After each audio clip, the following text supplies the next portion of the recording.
GJM news కి స్వాగతం। ముందుగా ముఖ్యాంశాలు మీకోసం। ఒకప్పుడు రోజుకు 2 పూటల అన్నానికి ఇబ్బంది పడిన మహిళ నేడు విమానంలో వెళ్లి మోదీకి ధన్యవాదాలు తెలిపింది।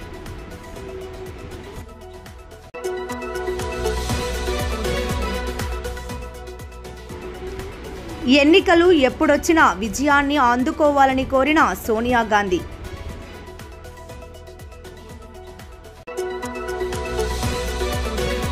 దేశ రాజకీయ అవసరాల క్షేత్రంగా బీజేపీ ఆవిర్భవించిందన్న తిరుపతి జిల్లా అధ్యక్షులు సామంచి శ్రీనివాస్।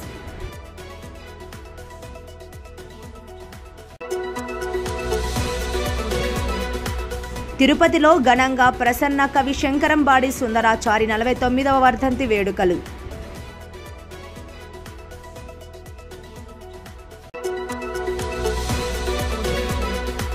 కడప జిల్లాలో బగ్గుమన్న వర్గపోరు, ఎమ్మెల్సీ రామ్ గోపాల్ రెడ్డిపై దాడి।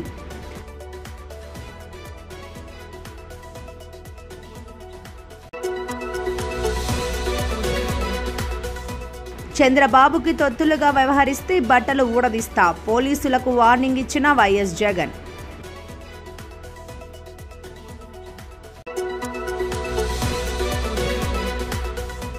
కేంద్ర ప్రభుత్వం దిష్టిబొమ్మ దగ్ధం చేసిన సిపిఐ పార్టీ నాయకులు।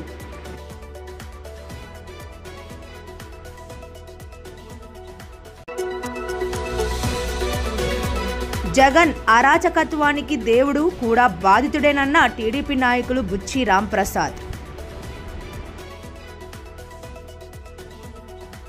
ఒక సాధారణ రైతు కుటుంబానికి చెందిన పూనం కుమారి ఒకప్పుడు రోజుకు 2 పూటల భోజనం పెట్టడానికి ఇబ్బంది పడింది। ప్రధాని మోదీ దార్శనికతను నమ్మి ఆమె 8 లక్షల రూపాయలను ముద్రా రుణం తీసుకుని తన భర్తతో కలిసి స్వీట్ల వ్యాపారాన్ని ప్రారంభించింది। నేడు ఆమెతో పాటు మరికొంతమందిని సిబ్బందిని నియమించుకుంది। నెలకు 40,000 రూపాయలు సంపాదిస్తూ స్వయం సమృద్ధిగా ఎదుగుతోంది। మొదటిసారి ఢిల్లీకి విమానంలో ప్రయాణించి ప్రధాని మోదీని కలిసి తన జీవితాన్ని మార్చినందుకు కన్నీళ్లతో కృతజ్ఞతలు తెలిపింది। सर, मेरा नाम पूनम कुमारी है। सर, मैं बहुत ही गरीब फैमिली से हूँ। बहुत गरीब फैमिली थी हमारी। इतना गरीब था। आप दिल्ली पहली बार आई? Yes sir. वाह। और मैं फ्लाइट में भी पहली बार बैठी हूँ सर। अच्छा। इतनी गरीबी थी मेरे यहाँ कि मैं अगर एक टाइम खाती थी तो दूसरा बार सोचना पड़ता था। लेकिन सर बहुत हिम्मत जुटाई, क्योंकि मैं किसान परिवार से हूँ। आप बिल्कुल स्वस्थ होकर के। क्योंकि मैं किसान परिवार से हूँ तो मुझे बहुत परेशानी का सामना करना पड़ता था। तो मैं अपने हस्बैंड से बात की कि क्यों ना हम लोग कुछ लोन लेकर के कुछ अपना ही बिजनेस शुरू करते हैं। तो मेरे हस्बैंड ने बोला कि हाँ, तुम बिल्कुल अच्छे सजेशन दे रही हो, हमें करना चाहिए। तो मेरे हस्बैंड दोस्त वगैरह से बात किए तो उन लोगों ने बताया कि मुद्रा लोन आपके लिए बहुत अच्छा रहेगा, आप करिए। फिर मैं बैंक वालों के पास गई, वहाँ SBI बैंक जरुआ। फिर उन लोगों ने बताया कि हाँ, आप ले सकते हैं बिना किसी भी वो कागजात की। तो सर मैं वहाँ से मुझे 8 लाख का स्वीकृत किया गया लोन और मैं बिजनेस शुरू की सर। मैं 2024 में ही ली हूँ सर, और बहुत अच्छा ग्रोथ हुआ सर। क्या काम करती हो? सर सीड्स का है, जिसमें मेरे हस्बैंड बहुत हेल्प करते हैं। मार्केट का काम अधिकतर वो करते हैं। मैं एक कर्मचारी भी रखी हूँ सर। अच्छा। ये सर, और बहुत आगे बढ़ रही हूँ सर। मुझे विश्वास है मैं कि जल्द ही लोन को ये कंप्लीट करूंगी। मुझे पूरा विश्वास है। तो आप सर अभी 1 महीने का कितना कमा सकती है? सर 60,000 तक हो जाता है। अच्छा, 60,000 रुपया। तो परिवार को विश्वास हो गया? बिल्कुल सर, बिल्कुल बिल्कुल। आज मैं आत्मनिर्भर हूँ आपकी इस योजना की वजह से। चलिए, बहुत बढ़िया काम किया आपने। Thank you sir. मुझे आपसे बात करने की बहुत इच्छा थी सर। मुझे विश्वास नहीं था। मैं ये मोदी जी से मिलने जा रही हूँ, मुझे बिलीव ही नहीं हो रहा था। जब मैं यहाँ आ गई दिल्ली तो मुझे अरे रियली मैं जा रही हूँ। Thank you sir. मेरे हस्बैंड भी आने के लिए थे कि तुम जा रही हो, चलो गुड लक। मेरा मकसद यही है कि मेरे देश का सामान्य नागरिक वो इतना विश्वास से भरा हुआ हो। मुसीबतें होती है, हर एक को होती है, जिंदगी में कठिनाइयां होती है, लेकिन अगर मौका मिले तो कठिनाइयों को परास्त कर करके जीवन को आगे बढ़ाना, और मुद्रा योजना ने यही काम किया है। దేశంలో ఎన్నికలు ఎప్పుడొచ్చినా కాంగ్రెస్ జెండా ఎగరాలని సోనియా గాంధీ సూచించారు. కాంగ్రెస్ పార్టీ అధ్యక్షుడు ఖర్గే నేతృత్వంలో గుజరాత్ రాష్ట్రం అహ్మదాబాద్లో జరుగుతున్న కాంగ్రెస్ వర్కింగ్ కమిటీ సమావేశంలో ఆమె మాట్లాడారు. రానున్న ఎన్నికల్లో గెలుపే ధ్యేయంగా పనిచేయాలని, అందుకు తగ్గ ప్రణాళిక రచించాలని కోరారు. ఈ కార్యక్రమంలో రాహుల్ గాంధీ మరియు ఇతర కాంగ్రెస్ సీనియర్ నాయకులు పాల్గొన్నారు.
దేశాభివృద్ధికే దేశ రాజకీయ అవసరాల క్షేత్రంగా బీజేపీ ఆవిర్భవించిందని తిరుపతి జిల్లా అధ్యక్షులు సామంచి శ్రీనివాస్ అన్నారు.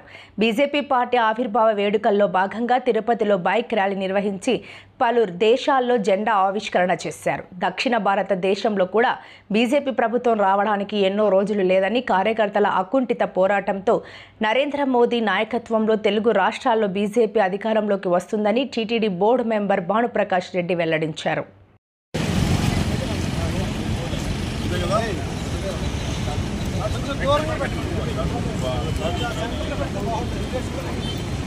भारत माता की जय, माता की जय, भारत माता की जय, भारत माता की जय।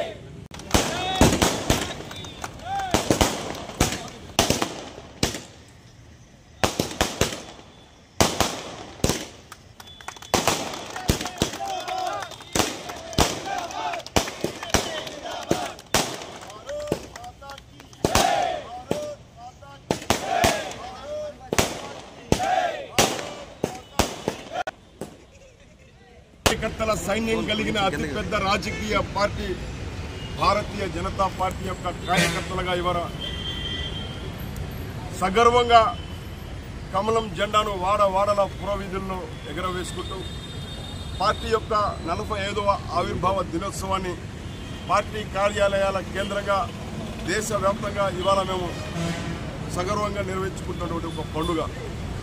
తిరుపతి జిల్లాలో ముఖ్యంగా తిరుపతి అసెంబ్లీ పరిధిలో వాడవాడల ఇవాళ కమలం జెండాను ఎగరవేసుకుంటూ ఏదైతే అంత్యోదయ లక్ష్యంతో దేశ రాజకీయ అవసరాల కోసం ఆవిర్భవించినటువంటి ఒక రాజకీయ క్షేత్రం ఇవాళ ప్రపంచ స్థాయిలో భారత్ యొక్క ప్రతిష్టతను సగౌరవంగా ముందుకు తీసుకెళ్తున్నటువంటి ప్రధానమంత్రి ఒక సాధారణమైనటువంటి భారతీయ జనతా పార్టీ కార్యకర్తగా ప్రస్థానం ప్రారంభించి ఇవాళ అత్యధిక రాష్ట్రాల్లో అధికారంలో ఉన్నటువంటి ఒక పార్టీ కార్యకర్తగా మేమందరం కూడా సంతోషంగా బీజేపీ యొక్క జెండా ఆవిష్కరణ కార్యక్రమాన్ని వాడవాడ నిర్వహించుకుంటాము. అనేక మంది యువకులు, విద్యావంతులు, ఉత్సాహవంతులు పార్టీలో చేరుతూ పార్టీని విస్తరించేటువంటి మా లక్ష్యానికి చేదోడుగా వస్తూ రానున్నటువంటి కాలంలో వీళ్ళ నాయకత్వంలోనే పార్టీ ఈ ప్రాంతంలో అధికారంలోకి రాబోతుందనేటువంటి సంపూర్ణమైనటువంటి విశ్వాసాన్ని ఈ సందర్భంగా నేను వ్యక్తం చేస్తున్నాను.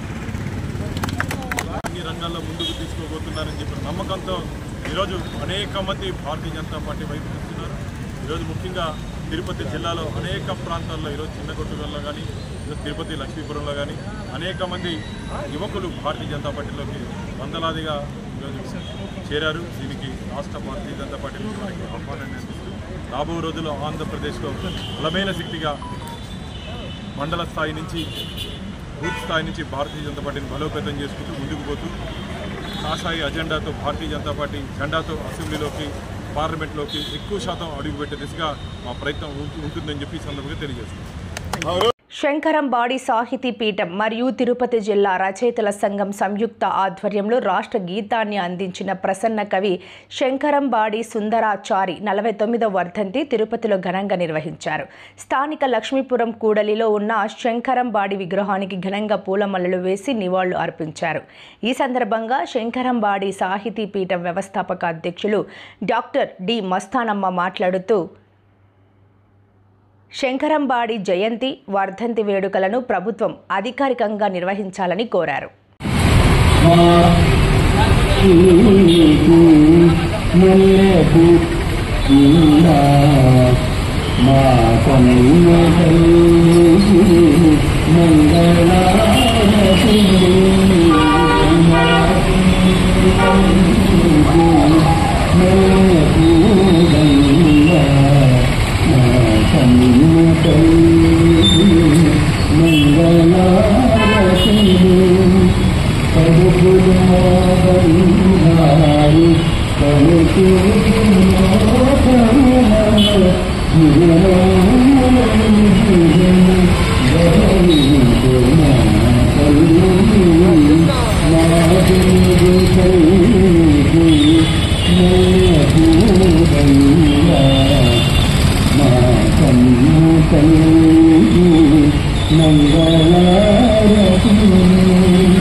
వైఎస్ఆర్ కడప జిల్లాలో టీడీపీలో విభేదాలు బగ్గుమన్నాయి. ఎమ్మెల్సీ వైసీపీకి కొమ్ము కాస్తున్నారంటూ టీడీపీ రాష్ట్ర ఉపాధ్యక్షుడు పార్థసారథి వర్గం దాడికి దిగారు.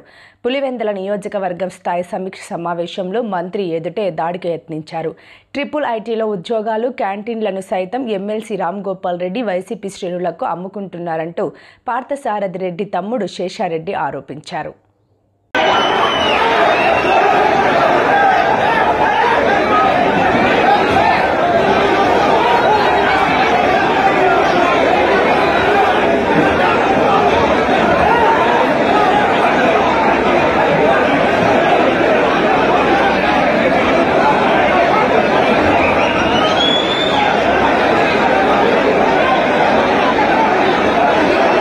ఎల్లకాలము చంద్రబాబు నాయుడు ముఖ్యమంత్రిగా ఉండడని చట్టాన్ని పక్కన పెట్టి చంద్రబాబుకు వాచ్మెన్లుగా పనిచేసే పోలీసులను బట్టలు ఊడదీసి ఇంటికి పంపుతామని మాజీ ముఖ్యమంత్రి జగన్మోహన్ రెడ్డి అన్నారు.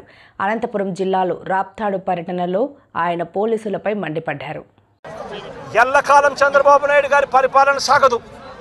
చంద్రబాబు నాయుడు గారి పరిపాలన వస్తుంది. ప్రతి పోలీస్ అధికారికి కూడా చెప్తా ఉన్నా, మీ బట్టలు తీస్తామని చెప్పి ప్రతి పోలీస్ అధికారికి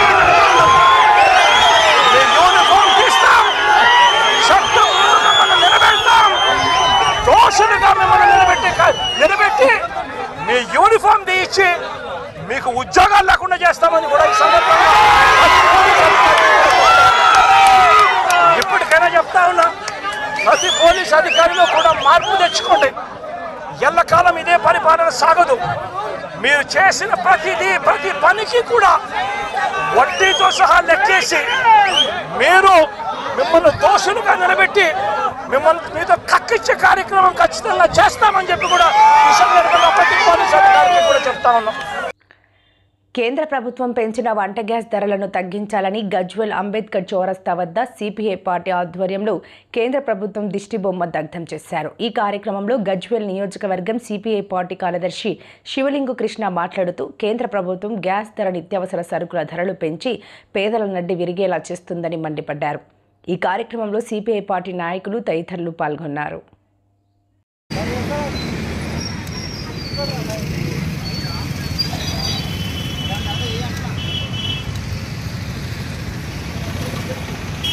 నాలుగు వస్తున్నారు.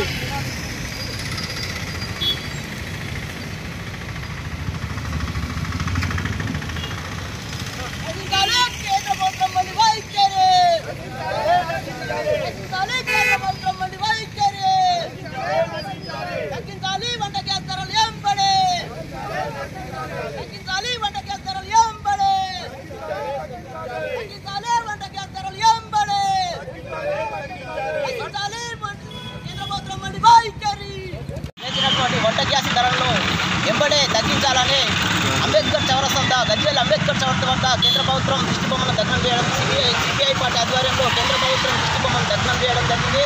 కేంద్ర ప్రభుత్వము పేదల పట్ల, కార్మికుల పట్ల అనేకమైనటువంటి కఠినమైనటువంటి నిర్బంధనాలు పెట్టి అనేకమైనటువంటి అన్యాయాలు చేసింది. కార్మికులకు కొట్లాడి తెచ్చుకున్నటువంటి 44 చట్టాలను 4 చట్టాలుగా విభజించి అనేకమైనటువంటి అన్యాయం చేస్తుంది. అట్లే కాకుండా రైతులకు మద్దతు ధర ఇవ్వకుండా ఇలా నల్ల చట్టాలు తెచ్చి రైతుల కాళ్లకు మేకులు కొట్టే విధంగా ఇలా కేంద్ర ప్రభుత్వం పనిచేస్తూ ఉంది. కేంద్ర ప్రభుత్వము వంట గ్యాస్ ధరలను అధికంగా పెంచి నిత్యావసర సరుకులను కూడా అధికంగా పెంచి ప్రజలను నట్టించే విధంగా కేంద్ర ప్రభుత్వం వ్యవహరిస్తుంది. ఇది కేంద్ర ప్రభుత్వం చేసే విధానాలు సరికావు. ఇదే విధంగా కేంద్ర ప్రభుత్వం చేస్తే ప్రజల పక్షాన భారత కమ్యూనిస్ట్ పార్టీ అనేకమైనటువంటి పోరాటాలు చేసి కేంద్ర ప్రభుత్వ ఆటలను ఏనాడైనా చెలగట్టనియది. కేంద్ర ప్రభుత్వము వంట గ్యాస్ ధరలను తక్షణమే తగ్గించాలి. లేని పక్షాన భారత కమ్యూనిస్ట్ పార్టీ ఆధ్వర్యంలో అనేకమైనటువంటి పోరాటాలు చేస్తామని ఈ సందర్భంగా తెలియజేస్తాం. గత 5 సంవత్సరాల వైసీపీ పాలనలో జగన్ అరాచకత్వానికి దేవుడు కూడా బాధితుడేనని టీడీపీ బ్రాహ్మణ సాధికార సమితి రాష్ట్ర కన్వీనర్ బుచ్చి రాంప్రసాద్ అన్నారు. నేడు ఎన్టీఆర్ భవన్లో ఆయన మీడియాతో మాట్లాడారు.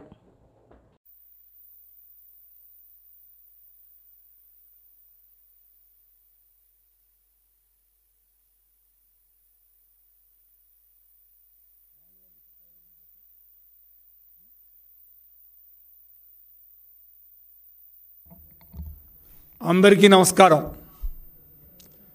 మొన్న శ్రీరామనవమి రోజున జరిగినటువంటి సంఘటన వింటే హిందూ మతం మీద వాళ్ళు చేసినటువంటి దాడి ఏ విధంగా ఉంటుందా అనే దానికి ఒక ఉదాహరణ. దీని గురించి చెప్పాలంటే ముందుగా కొంత నేను రాముల వారి విశిష్టత గురించి మీకు నేను చెప్పాలి. రాముల వారి గురించి ఆ రోజున వాల్మీకి మహర్షి నారద మహర్షిని అడుగుతారు. ఒక సత్యం, ధర్మం, న్యాయం అన్నీ కలిసి ఒక వ్యక్తిలో ఉంటే అలాంటి వ్యక్తి ఎవరు, అలాంటి వ్యక్తి మీకు ఏమైనా తెలుసా అని అడిగితే అప్పుడు నారద మహర్షి వాల్మీకి రాముల వారి గురించి చెప్తాడు. అప్పుడు రాముల వారి చరిత్ర రామాయణం మొదలవుతుంది. రాయటం వాల్మీకి మహర్షి మొదలెడతారు. దానికి అంత పవిత్రత ఉంది. ఎందుకంటే తల్లి దగ్గర తల్లి ధర్మం, తండ్రి దగ్గర తండ్రి ధర్మం, సోదరుడితో సోదరుడు, ఇలా ఎవరి ధర్మాలను వారికి కావలసిన విధంగా ఇవాళ ఈ దేశంలో మనం ఏ విధంగా ఒక వ్యక్తి ఉండాలి, ఎలా ప్రవర్తించాలి అన్న దానికి నిదర్శనమే రామాయణం, రాముల వారి జీవితం. ఎక్కడ చూసినా ఏం చేసినా ఆయన న్యాయం, ధర్మం మీదే మాట్లాడతాడు. ఎక్కడ ఏ తప్పు జరిగినా ఆ తప్పుని సరిచేసే పద్ధతిలోనే పోతాడు. చివరికి రావణాసురుడు వధ జరిగిన తర్వాత కూడా రావణాసురుడికి అంత నీకు బాధ పెట్టిన రావణాసురుడిని కూడా కైలాసానికి వెళ్ళమని చెప్పి నీకు కైలాసానికి పంపించినటువంటి మనస్తత్వం. ఎందుకంటే రావణాసురుడిలో ఉన్న గొప్పతనాన్ని కూడా గుర్తించే వ్యక్తి రాముల వారు. అలాంటి వ్యక్తి రాముల వారి శ్రీరామనవమి రోజు అన్ని చోట్ల ప్రపంచం, దేశం, రాష్ట్రం, ఊరు, ప్రతి వాడ కూడా శ్రీరామనవమి ఉత్సవాలు చేసుకుంటాం. అంటే శ్రీరామనవమి ఉత్సవాలంటే రాముల వారి సీతారాముల కళ్యాణం చేసుకుంటాం. అందరం కూడా చిన్నప్పటి నుంచి అందరూ ఈ పందిళ్ళ దగ్గరికి వెళ్ళిన వాళ్ళమే. దేవుడికి దండం పెట్టుకుని వాళ్ళు ఇచ్చే పానకం, వడపప్పు తిని మనం దేవుడికి దండం పెట్టుకుని వస్తాం. ఎందుకంటే ఈ హిందూ సాంప్రదాయంలో, ఈ వ్యవస్థలో అన్నీ కూడా భాగమై ఉంటాయి. ఇది ఒక హిందూ మతం మీదే కాదండి, ఒక హిందువులకు సంబంధించిందే కాదు. రాముల వారు ఆ రోజున శ్రీరామనవమి రామదాసు గారు అక్కడ భద్రాచలంలో రాముల వారికి ఆభరణాలు తయారు చేస్తే ఆభరణాల మీద గొడవై రామదాసుని జైల్లో పెడతాడు తానీషా. అప్పుడు తానీషా కల్లో కనపడి రాముల వారు నేనే రాముల వారిని ఇవన్నీ చెప్పి చేయించానని చెప్పేటప్పటికల్లా రామభక్తుడైనటువంటి రామదాసుని వదిలిపెట్టి ఆయన క్షమాపణ చెప్పిన సంఘటన మనం వింటాం, చూసాం, చరిత్రలో చూసాం. అంటే అక్కడ తానీషా లాంటి నిజాం నవాబులు కూడా రాముల వారి యొక్క గొప్పతనాన్ని ఒప్పుకున్నారు. అంటే ముస్లిం మతం కూడా రాముల వారిని దండం పెట్టుకుంటారు, ఆనందంగా చూస్తారు. ఆయన ఆచార వ్యవహారాలన్నింటిలో కూడా పాలు పంచుకుంటాం. ఇది ఈ విధంగా జరుగుతున్నది. బ్రిటిష్ ప్రభుత్వంలో కూడా ఇలాంటి వ్యవహారాలు ఎప్పుడు జరగలా.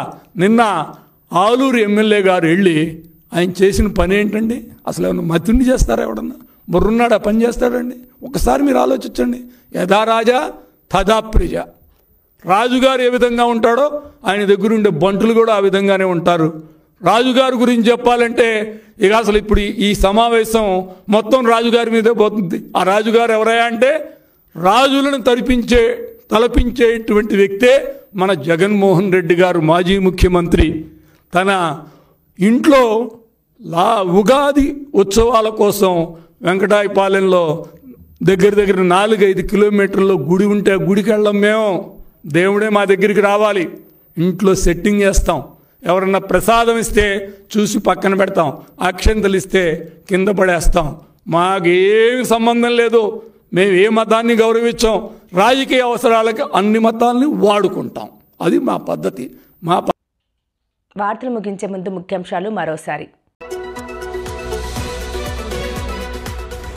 ఒకప్పుడు రోజుకు 2 పూటల అన్నానికి ఇబ్బంది పడిన మహిళ నేడు విమానంలో వెళ్లి మోదీకి ధన్యవాదాలు తెలిపింది.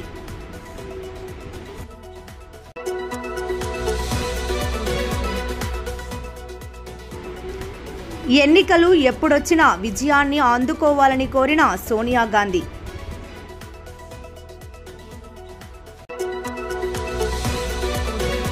దేశ రాజకీయ అవసరాల క్షేత్రంగా బీజేపీ ఆవిర్భవించిందన్న తిరుపతి జిల్లా అధ్యక్షులు సామంచి శ్రీనివాస్.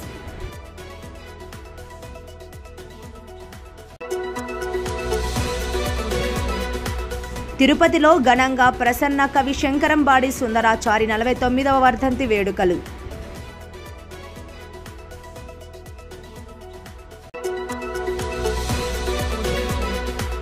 కడప జిల్లాలో బగ్గుమన్న వర్గపోరు, ఎమ్మెల్సీ రామ్ గోపాల్ రెడ్డిపై దాడి.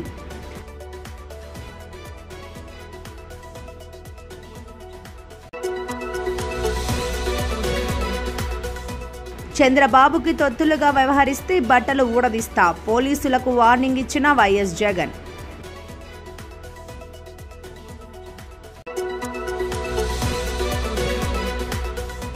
కేంద్ర ప్రభుత్వం దిష్టిబొమ్మ దగ్ధం చేసిన సిపిఐ పార్టీ నాయకులు.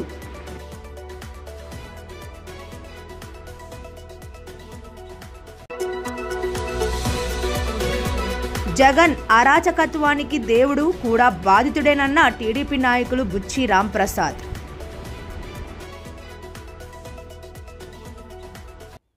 మరిన్ని లేటెస్ట్ అప్డేట్స్ కోసం చూస్తూనే ఉండండి జీజేఎం న్యూస్.